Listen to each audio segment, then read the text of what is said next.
So dear friend, नमस्कार, welcome. I hope कि आप सभी आनंद मंगल में होंगे, क्योंकि वो रहना भी चाहिए। आज मंगलवार का दिन है और आप आनंद के साथ हैं। So I hope everything is well, fine. So now time is allow us to open this floor.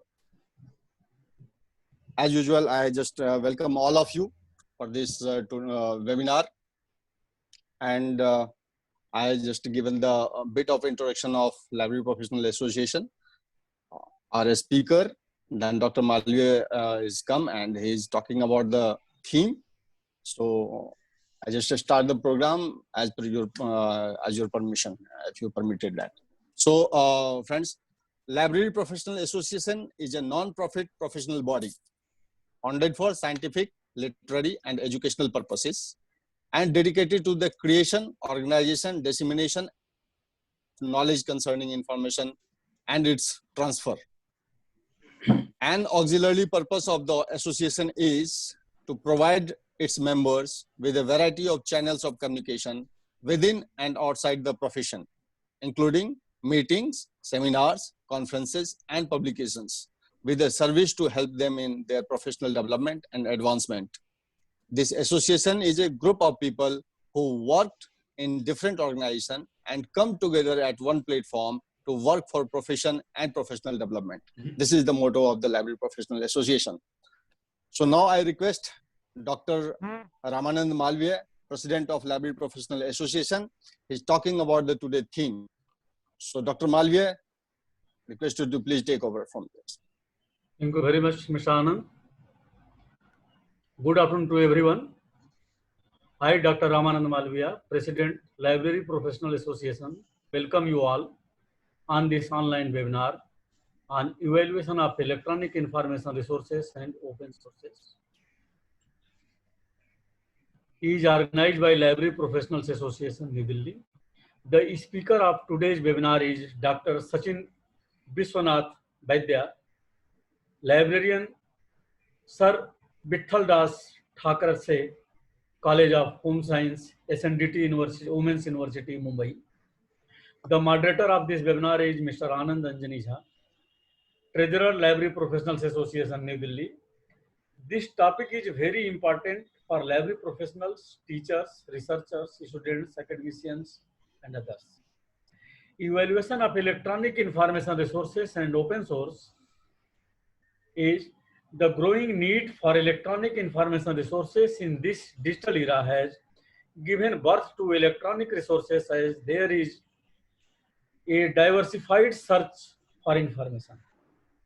With the advent of new technologies, the role of library and information professionals are having a hard time in collecting, organizing, sorting, storing, and disseminating resources to the users. The digital era of electronic information resources have opened a new kind of avenue whereby electronic learners have access to an overwhelming range of information sources which are easily available at their fingertips by the click of the mouse. Now the libraries have become the electronic information centers where collection of electronic information resources are accessible via internet, World Wide Web, and also from the open access journals, open access archives, websites, and institutional repository. To meet the needs of the users, academic libraries have moved towards digital repository and formed consortium in order to share materials to enable users to meet their needs. Evaluation of e-resources is one of the important tasks of librarian because before subscribing a database or e-journals, e-books, a librarian has to make sure many basic requirements about the database or e-journals, etc. He has to go through the content of the database, it is reliability, publishers, reputations, authenticity, accuracy, and competency searching option. Whether article is available in the full text or not. It is document option as PDF, DOC, HTML, etc. It is licensing vendor support web all weather. It has archiving facility.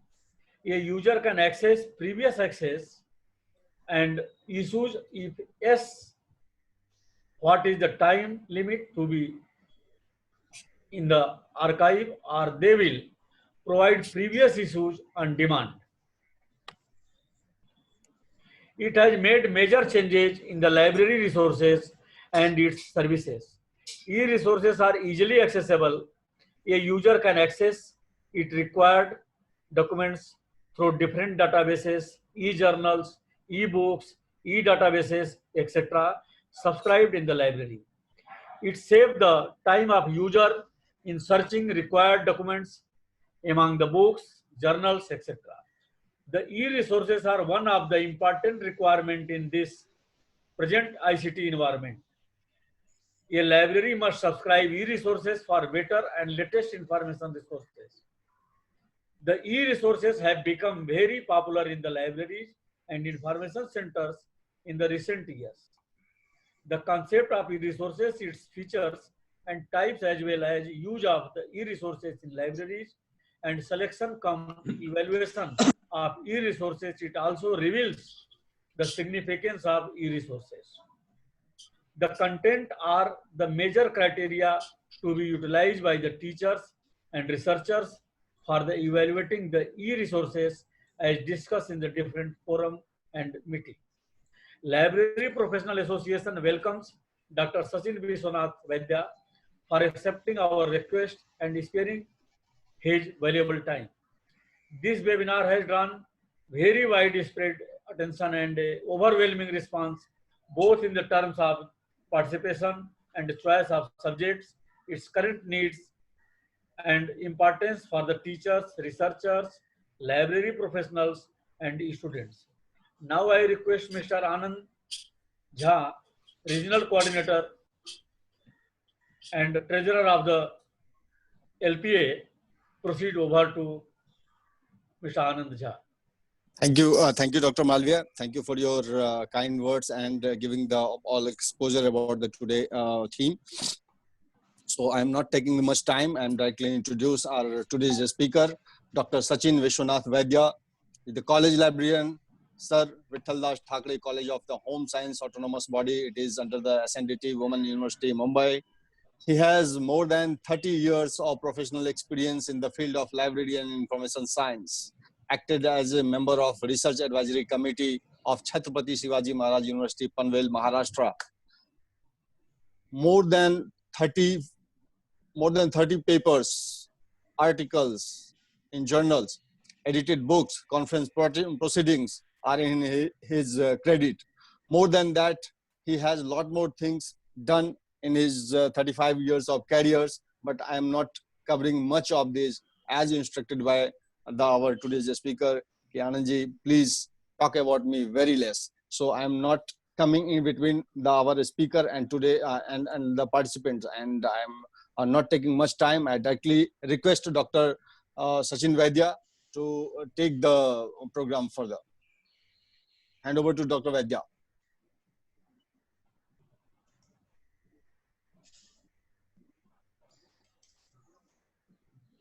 Dr. Vaidya? Yeah, I'm trying to share the screen. Okay, sir. Is it shared? Okay, just a minute. Yes. Okay, good afternoon, everybody. Thanks a lot, Dr. Malviya and Anandji, for giving me the opportunity to present today in front of LIS professionals and other teachers.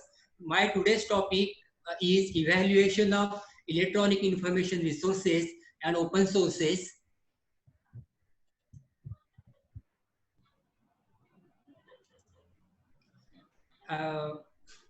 The topic is very relevant today as we have a flood of resources available on the internet, but however we don't know which is authentic, which is not authentic. Therefore, let me start with the presentation.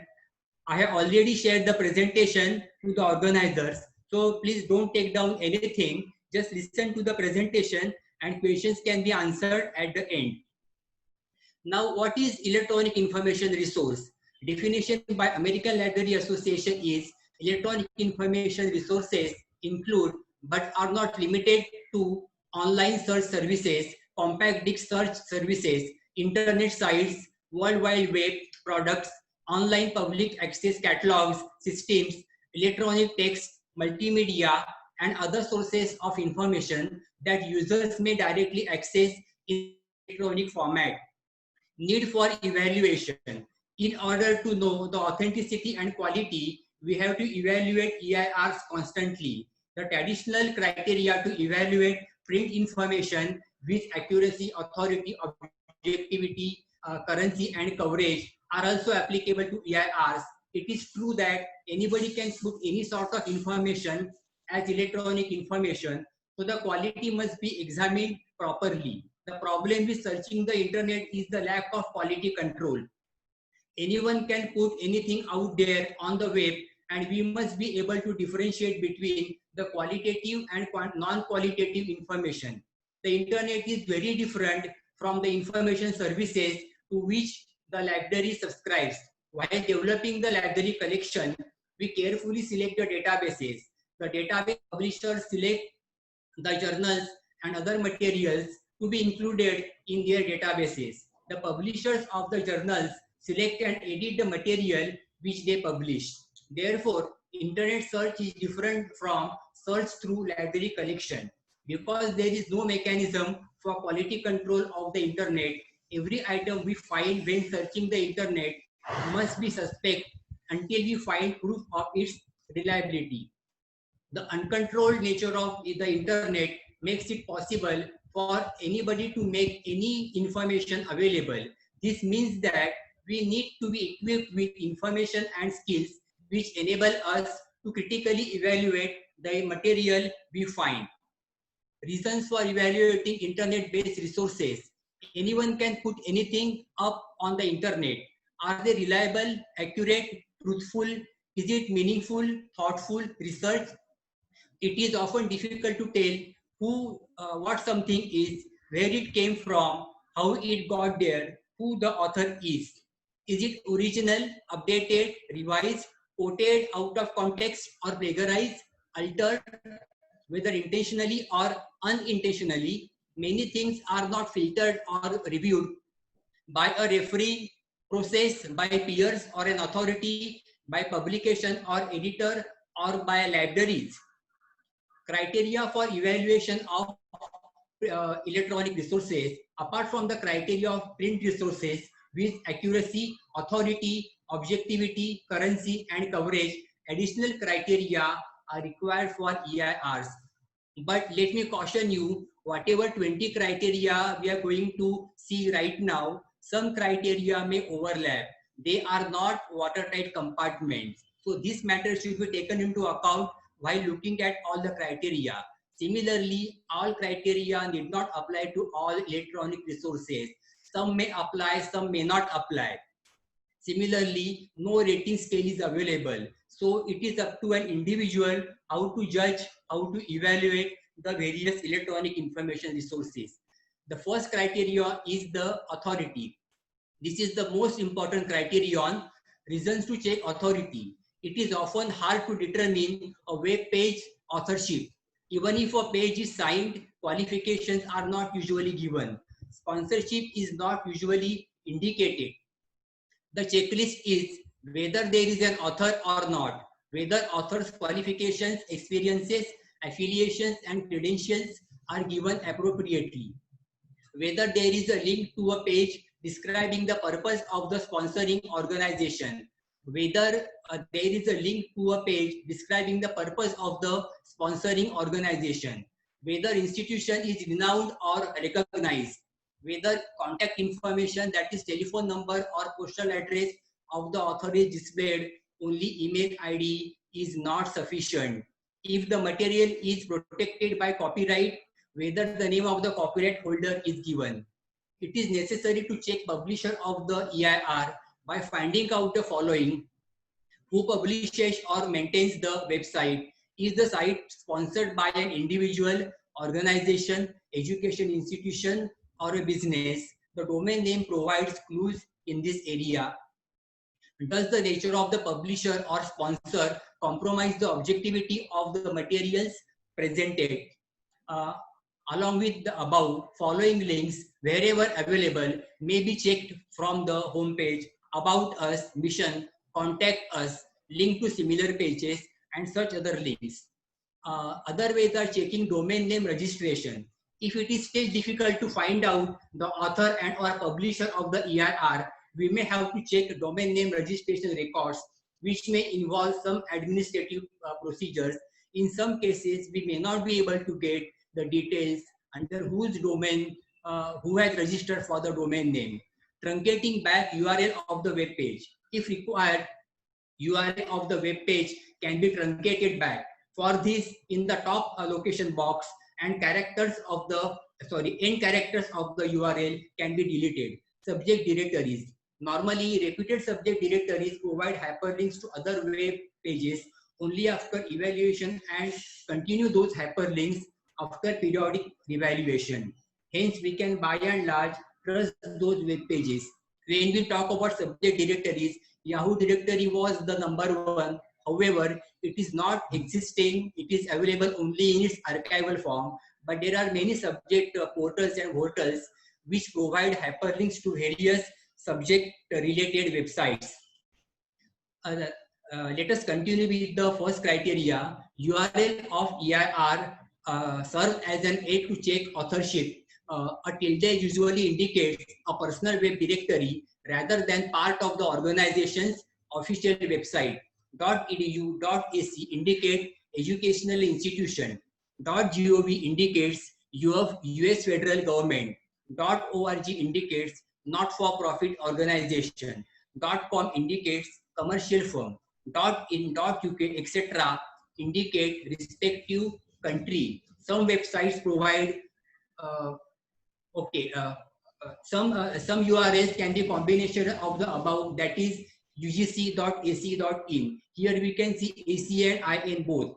Some websites provide free web space to anybody. In that case, website's address appears first in the URL. We create websites in Google, etc. So that website's address appears first and then our URL appears. Second criterion is scope. The checklist is what items are included in the resource, what subject area, time period, formats, or types of material are covered. Is the scope stated, for example, through an introduction or only implied? Does the actual scope of the resource match the expectations? The aspects of scope are breadth. Are all aspects of the subject covered? Depth. To what level of detail in the subject does the resource go? Time. Is the information in the resource limited to certain time period? Checklist for purpose is the purpose clearly stated? Who is the target audience, such as a subject expert, a lay person, or a school student?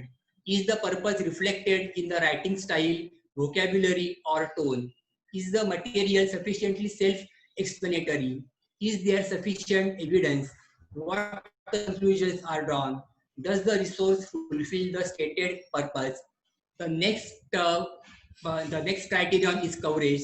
Reasons for checking are web coverage often differs from print coverage. Frequently, it is difficult to determine the extent of coverage, and sometimes web information is just for fun.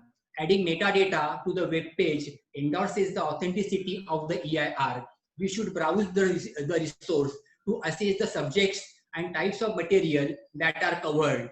We should look for tools such as an index, contents page, search facility, or sitemap.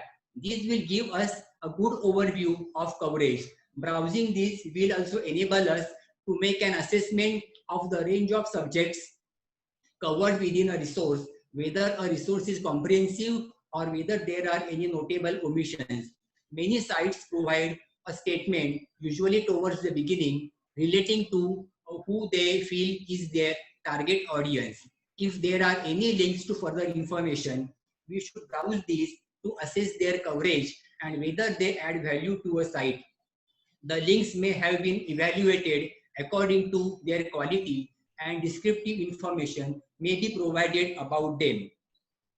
Checklist for coverage is what topics or concepts are covered, how comprehensive is the EIR, and how in-depth is its subject coverage. Is there an indication whether the EIR has been completed and is not still under construction? Is there an indication of whether it is a full document or a part thereof? What does the electronic resource offer that is not found elsewhere? What is its intrinsic value? What are the major findings? Is it suitable for the user's level of understanding that is too simple or too difficult? Is the information in the appropriate format such as video, image, sound, etc. as also its layout? Criterion is content. Content can be examined on the following lines. Is the content appropriate for the required purposes? Is the electronic resource a result of scholarly discussion or research? Does the electronic resource contain advertising or sales material? Who is the target audience for the electronic resource content? We should also check whether the information is factual, descriptive, or view-based, and also whether the site contains original information or simply links. EIR can be useful both as information resource and as links to other information. However, users can be frustrated by lists of resources which look promising but turn out to simply contain more links. The next criterion is cost.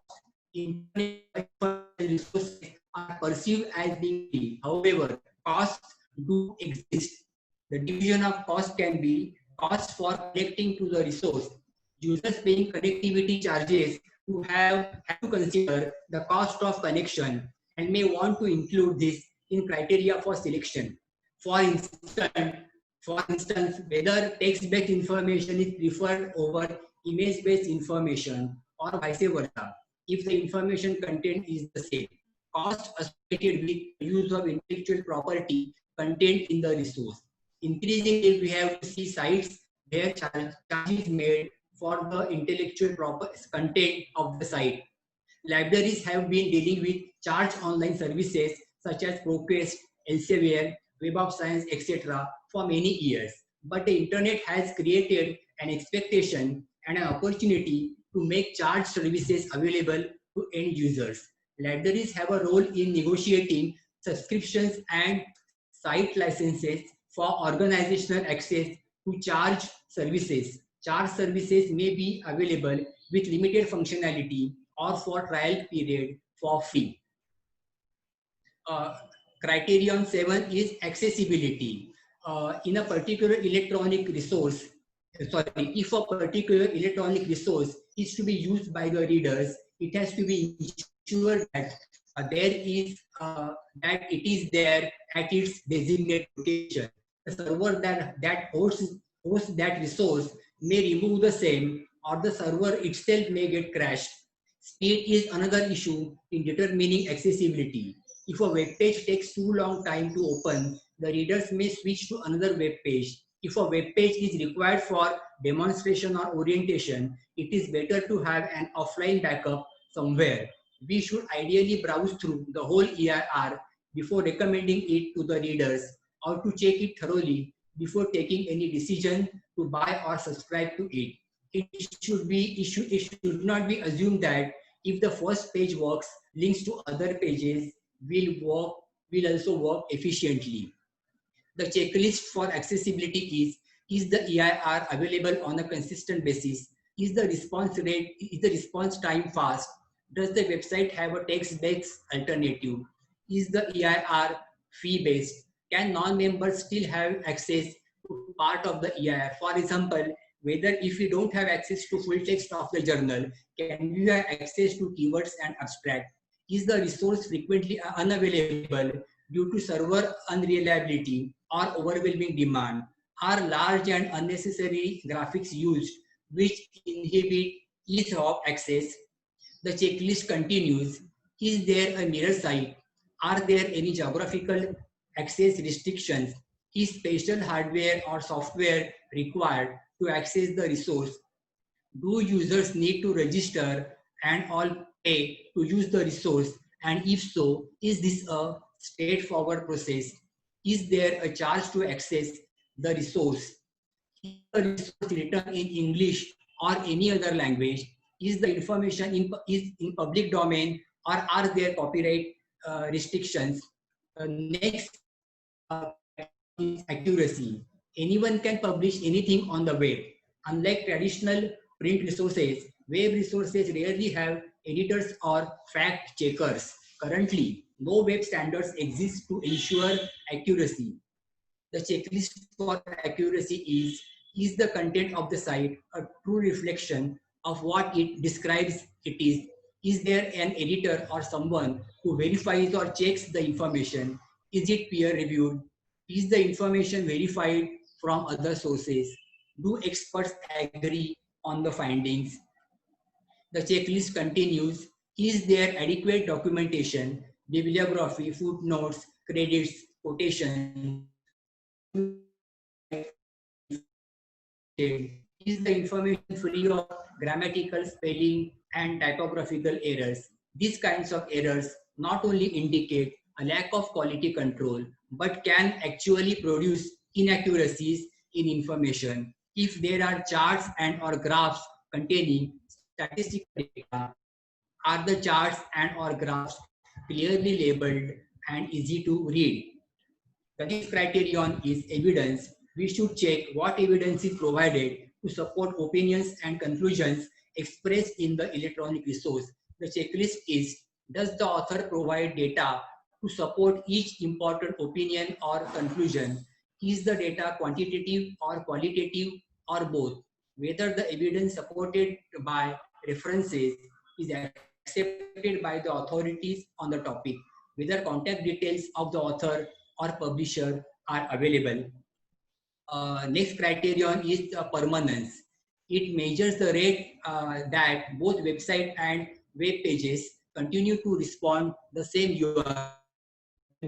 That the website and the web pages should have a constant URL spread throughout the year. The website may change, but the URL and the URL should remain the same. The next criterion is multimedia. Checklist is the resource well designed and appealing? Is the information professionally presented? Is the design consistent between different parts of the same resource? Are there any aids to finding information such as a sitemap, index, menu system, or search facility? Are these useful and effective? Are the links between pages useful, and are there any navigation aids available to guide users? By appealing, it is meant that a website is basically put together well and easy to follow.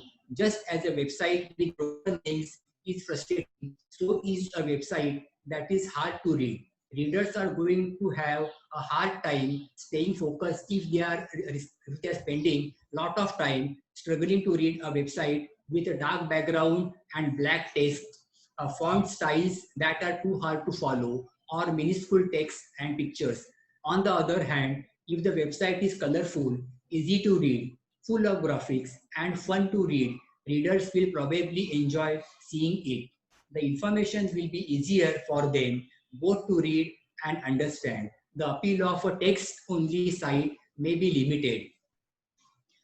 And here,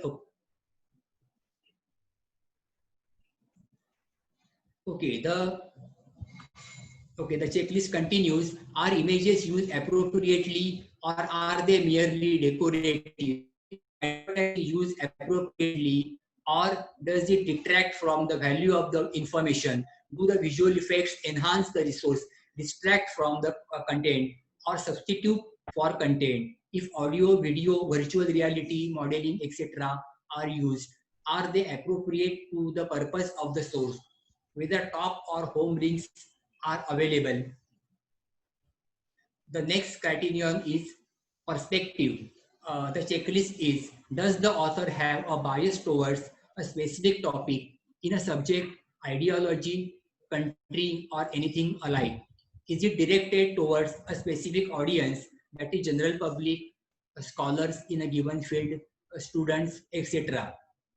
During which period it was published and what geographical location it covers, whether the language is professional or not.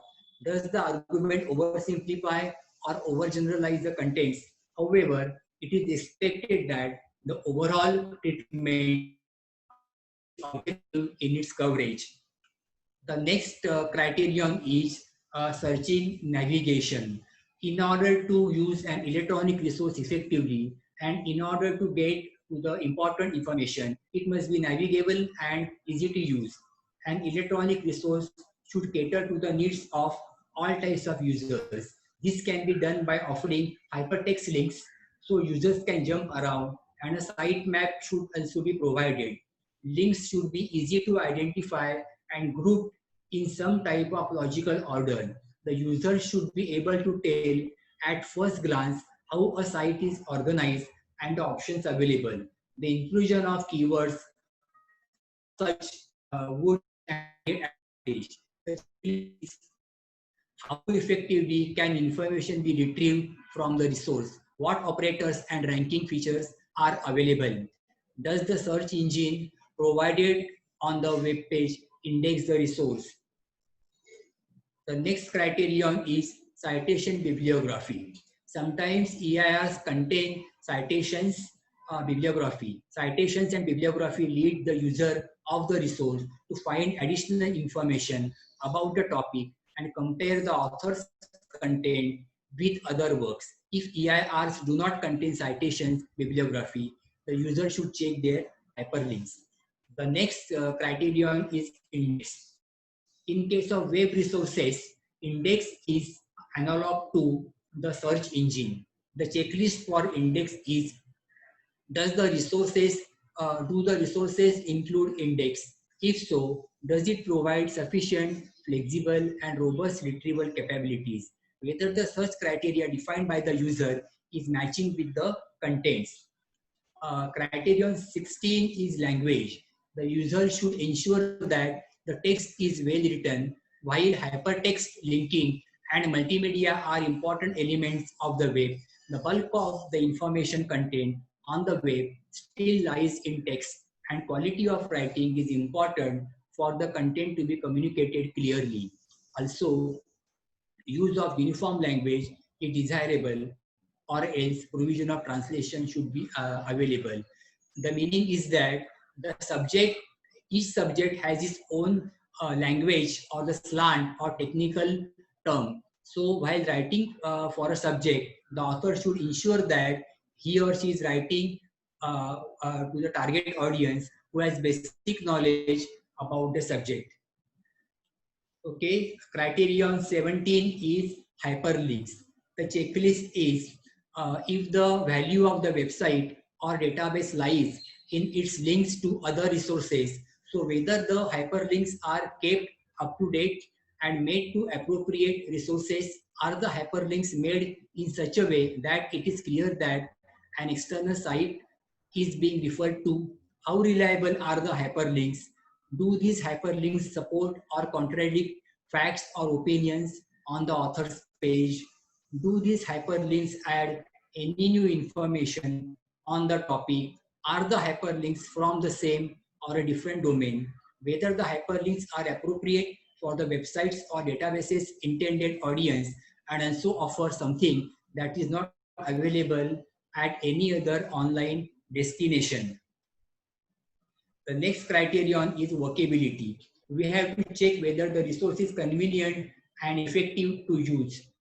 This is the area where criteria for internet resources differ most from print resources. The components of workability are user-friendliness, computational requirements, searching, interactivity, connectivity. Let us study the components in detail. The checklist for user-friendliness is whether the special commands are clear and help information is available, whether user interface issues have been addressed, such as menu design or readability of screens.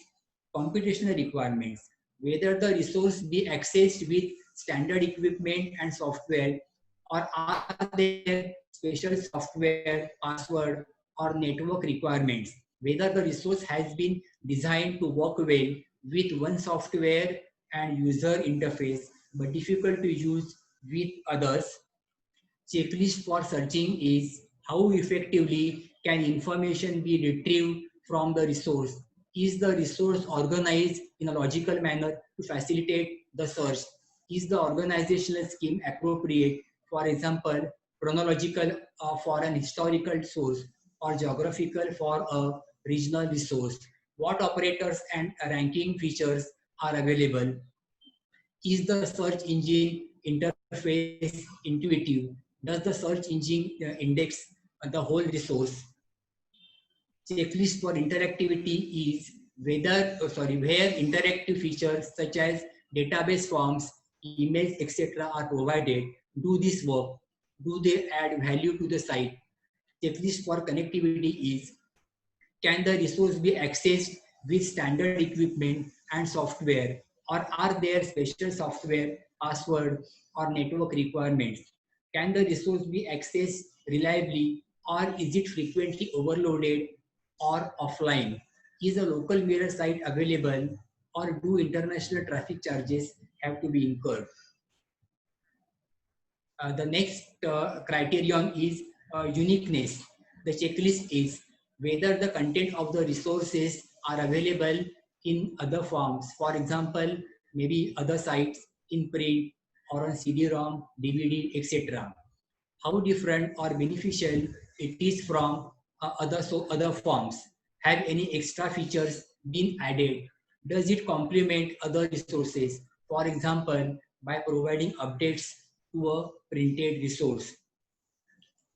The last criterion is currency updation revision.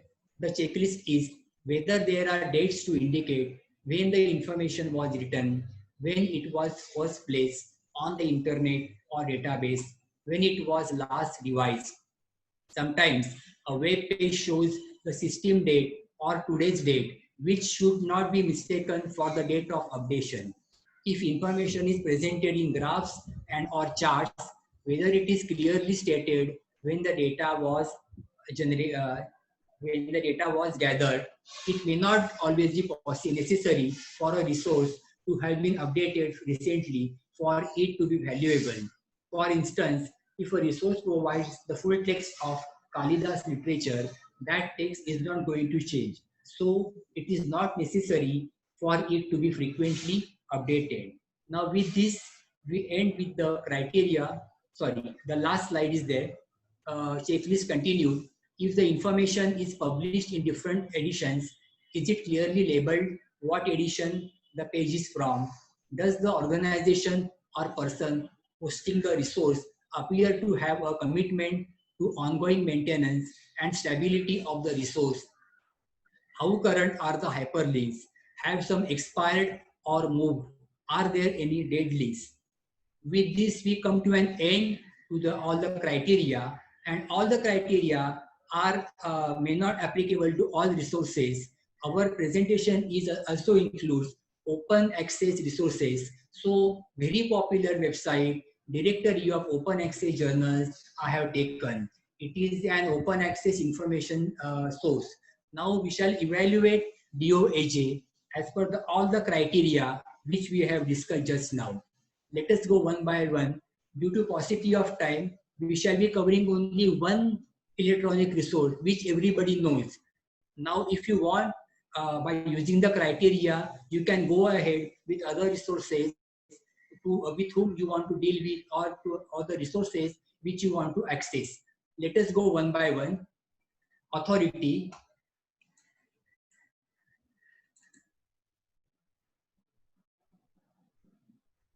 Authority, it was launched at Lund University. It is a not-for-profit organization. Scope, all subjects are covered under 20 broad subject headings. Purpose, it aims to increase the visibility and ease of use of open access scientific and scholarly journals, thereby promoting their increased usage and impact. It aims to be comprehensive and act as a one-stop shop for users to open access journals. Coverage, it covers all open access scientific and scholarly journals that use a quality control system to guarantee the content. In total, 14,856 journals in many languages are covered. Content. The content is provided by the respective journal publishers, and the target audience is students, academicians, and scientists. Cost. All services are free of cost, including being indexed in DOAJ. Uh, Anybody who wants to send their journal in DOAJ for indexing, they have to fill online form and index their journal in DOAJ, subject to approval. All data is freely available. Accessibility. DOAJ website is fairly stable and retrieval is fast. Accuracy. Only scientific and scholarly open access journals are covered by DOAJ.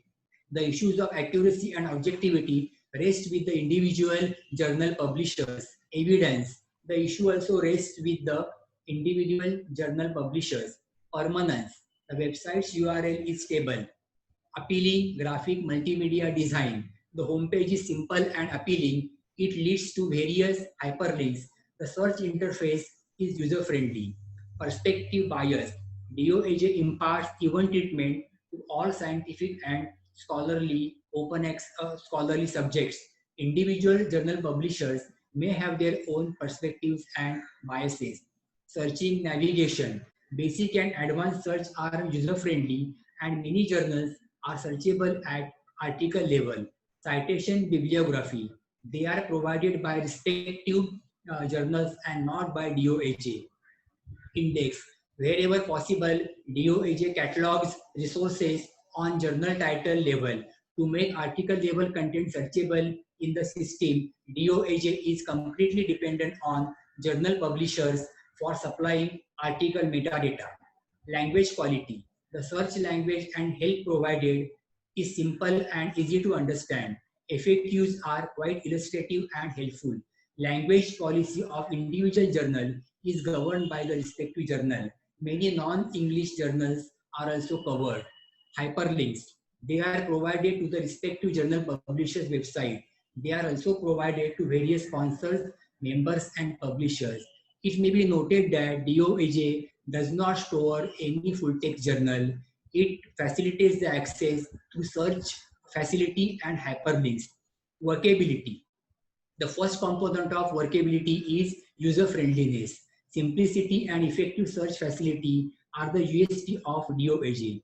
Second aspect of workability is computational requirements. Internet connectivity and a browser are required to access information from DOAJ. Respective journal publishers have used many, among others, PDF, HTML, Word files. The third aspect of workability is interactivity. Publishers can apply online for indexing their journal in DOAJ. The fourth aspect of workability is connectivity. The speed is fast. Uniqueness. DOAJ is a membership organization and membership is available in three main categories: publisher, ordinary member, and sponsor. Hence, it is free from commercial influences. Users can find the scholarly information freely by using a single interface.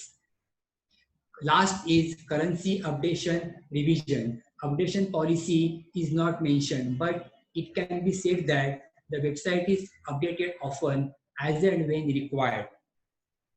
With this, let me conclude my presentation.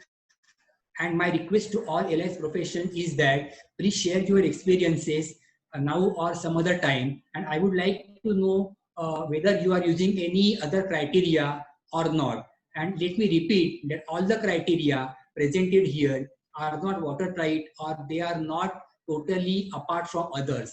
In some respects, they are overlapping. So with this, we have to see the whole area of evaluation of e-resources. Now I request the participants to ask questions if they have any. Thank you.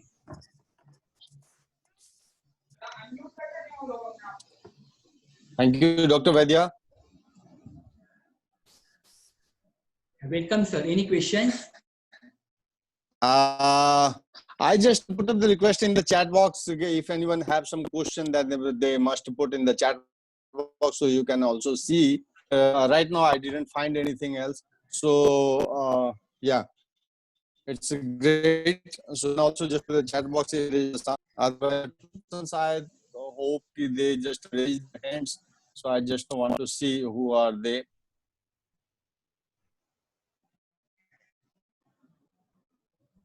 See any question there?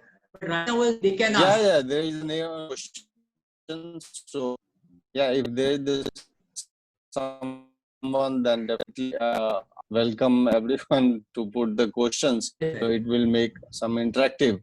Kindly send the feedback form, sir, and nice presentation. Okay, so I think I hope it's a nation. Everyone liked it. Good. If there is some question from some participants, then definitely I'll take and send you by the Definitely, mail. sir. Definitely. And I just yeah. So only so reply. So till time I didn't find. Yeah, I just tell all the participants we don't have mechanism of the feedback form.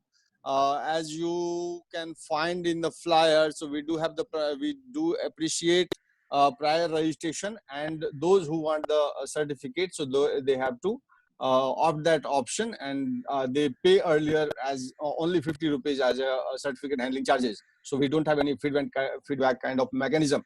And regarding PPT, of course, we share all the session, whatever we conducted, that we put it on the YouTube. So YouTube, you can subscribe the channel. It's a moving world.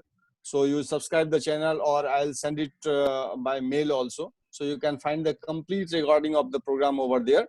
So I think it is more than sufficient for your reference. So thank you so much, Dr. Vaidya. Thank you so much, Dr. Malviya. I want to connect Salik Chand ji because he's out of town. So I request host, you just unmute Dr. Salik Chand ji, and if he connected, then I request him for the formal vote of thanks. And thank you, Dr. Rao. You are always there to bless us. Webinars. Salik Chand ji, yes. Yeah, he is connected. Yeah, thank you, Mr. Anand. Thank you very much for giving me the opportunity. I was waiting for that wording only, which I repeat again and again. But I like your efforts and LPA efforts, and my biggest thanks goes to Dr. Sachin Thank you, Vaidya sir. for his elaborative and very excellent presentation today. Really, it was very nice for me and for participants also. And Thank you, the sir. participants enjoyed, but due to maybe the limitation of time or due to the other problems, the participant could not raise any question, but it was very nice presentation. But Thank you, I may sir. request Dr. Vaidya, you can reply by mail if you have received any question through chat box or after that presentation, then you Definitely, can sir. reply to them. Definitely.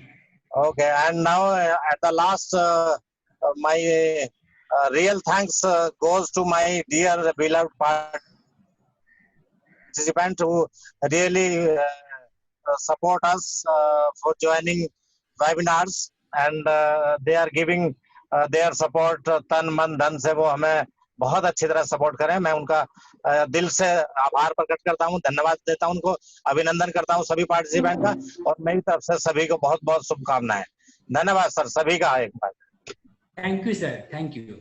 So again, I thanks Dr. Vaidya, Dr. Malviya sir, our president, and all our beloved and esteemed participants, senior, junior, or fellow colleague. So thank you so much, and thanks to the today time, because we don't have any technological glitch. So we we finished our program on time. So thank you so much everyone for participating. If you have any query, then definitely you can send it to us on my WhatsApp number. I repeat again, it's a 99-100-17-177. Okay, and yeah, मैं आप सबसे बताना चाहता हूँ कि जो आप लोग फॉर्म भरते समय LPA मेंबर ऑप्ट करते हैं, वो हर किसी के लिए अवेलेबल नहीं है, वो थोड़ा सा कंफ्यूजन क्रिएट करता है हम सब के लिए, तो ऐसा ना करें। प्रोग्राम अटेंड करने के लिए कहीं कोई फी नहीं है, it's freely available for all the participant. Library professional association ये कोशिश करती है हमेशा कि आप सबके लिए नए नए स्पीकर, नए नए टॉपिक पे हम लोग कुछ ना कुछ प्रोग्राम लेकर के आते रहें। So it's not necessary you have to pay all the time. Yes, if you need a certificate, then I earlier told कि आप 50 rupees you have to pay as a certificate handling charge. Anand ji वो 4 तारीख Yes, yes. Next webinar का भी Sure, sir. Sure. And yeah, as Mr. Salek mentioned, on 4th of the July, we do have another program with Dr. Neeraj from Punjab University. So after this program, I circulate the flyer to each and everyone, and I request you to come and participate. He is the very expert person, and he give you the very deep technical knowledge of the software. So thank you so much again, everyone. Be patient, be healthy, be safe. Thank you so much. Namaskar.